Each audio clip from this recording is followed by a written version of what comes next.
Very recently, I began to feel like I'm using art to create feelings that I would like to experience. And it's as if I'm using music and music creation to manifest states of mind and experiences that I would like to have. Up until now, what I knew and what I thought was that people use art to express themselves. I never perceived art or creation as a way to bring to life something that does not necessarily exist. And through this process, I began to realize that I do art in order for me to put something out in the world, and then that something hopefully gets reflected back at me.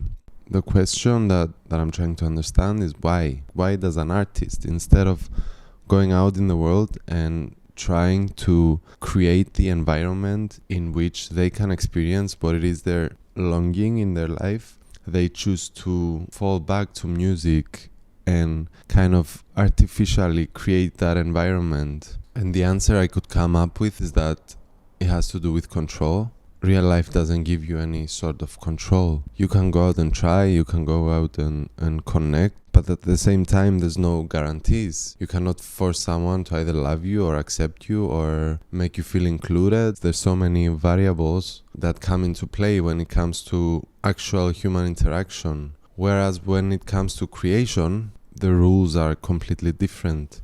You have full control of how it feels, how long it lasts, what colors does this universe have, what kind of trees does it have, what it smells like, what it feels like. Anything that you can imagine and that you'd like to experience, you can absolutely create it through your art. And that makes me think that artists can be like small gods, that they give life to something that exists in their imagination. They create something out of nothing in which they can feel comfortable to exist in.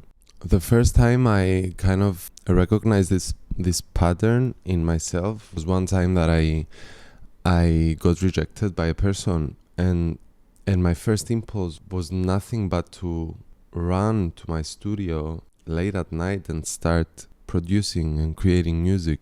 And at the time I was so blinded by this impulse that I couldn't have perceived it. I only realized what I'm doing days or maybe months later. I understand that me leaving and going to produce has something to do with self-worth, but at the same time, what I intended to produce that night was the feeling or the experience that I would have gotten if the rejection had never happened. So in a way, I tried to substitute a real life experience and a real life emotion with something I could create myself. And through this, I can also see how this could be problematic if an artist continuously chooses to artificially create experiences and universes in which he can live inside and avoiding to deal with real life situations and real life scenarios and human interaction. I can't really understand and I can't really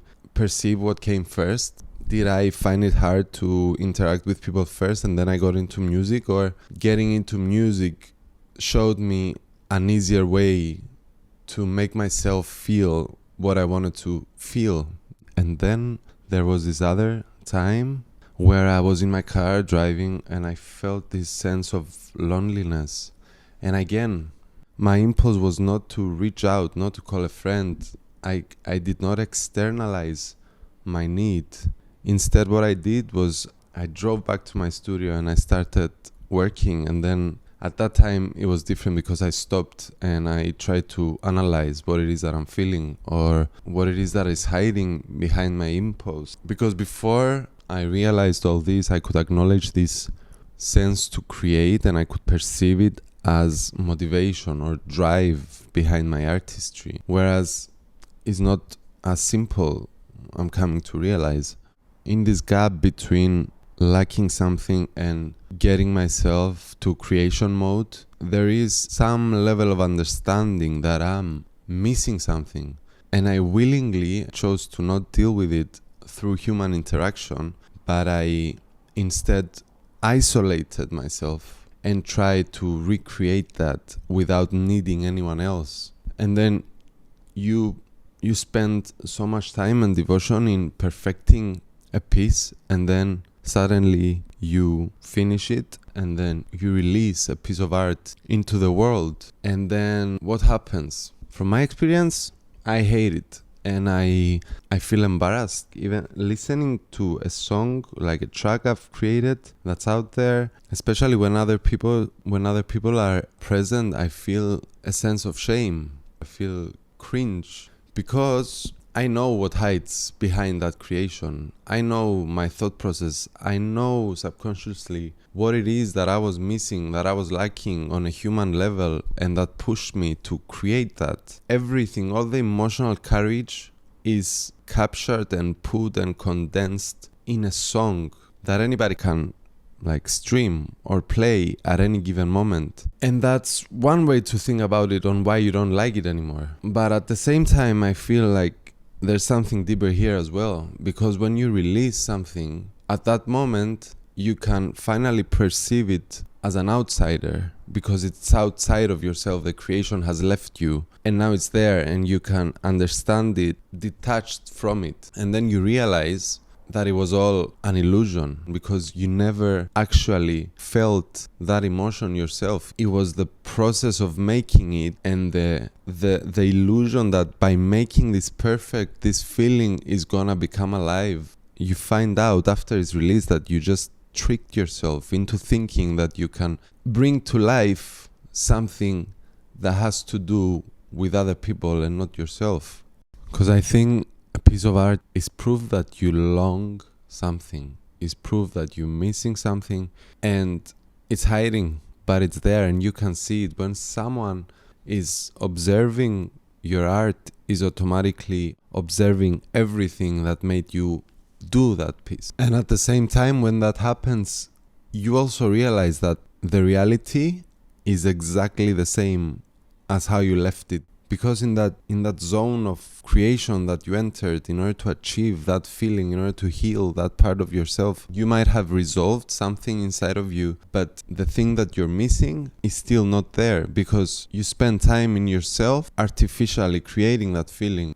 I don't really believe that what I'm saying is a universal truth, but I perceive it as my own truth and my own understanding of my creative process and my creative practice. And if that's all true, what does that mean for an artist? Does that mean that in order for me to sustain my artistic identity, I have to be forever willing to expose the hollow parts of me, show everything that I'm afraid of, show everything that I'm missing and I'm lacking, and then put it in the spotlight, hoping that I will get some of that reflected back at me? Because given everything I said, the question that arises is whether an artist would create art in a world that was perfect. And to quickly respond to this question, I don't feel like I would continue to create art in such a perfect world. I don't know whether art would be necessary in a world without suffering, but at the same time, I don't really think that I can comprehend this question. I don't think I can fully imagine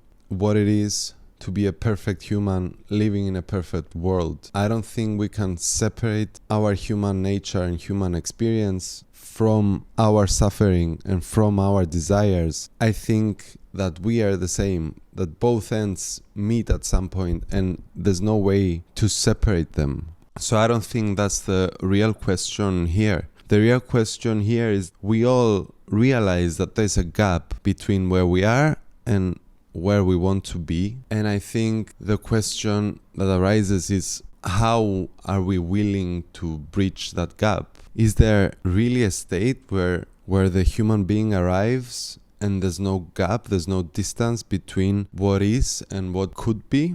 I do believe there's always gonna be a gap, and we as humans are always gonna be trying to bridge that gap somehow. We are always going to be striving to become better, and that's, I believe, the driving force behind humanity and evolution. And I think artists have the privilege to be able to bridge that gap symbolically, and at least we want to make a change, but we we first start with ourselves, because we create the change in ourselves. We manifest our reality in our imagination first, and then through our craft we reach someone else. And I think that gives us the time and the space to be ethical about it, to be certain about it. And I do think it's beautiful, and I think it forces you to battle yourself, and it forces you to get to know yourself. And as much as you artificially create feelings or universes, at the same time you're healing yourself. Because hopefully, if I've worked to become a better artist, at the same time I'm becoming a better human being, and that work that it's being put on an artist, I think it's reflected on the collective. We cannot exempt an individual from the collective. We are all part of the same ecosystem, and we can all affect it in the same way that anybody else can.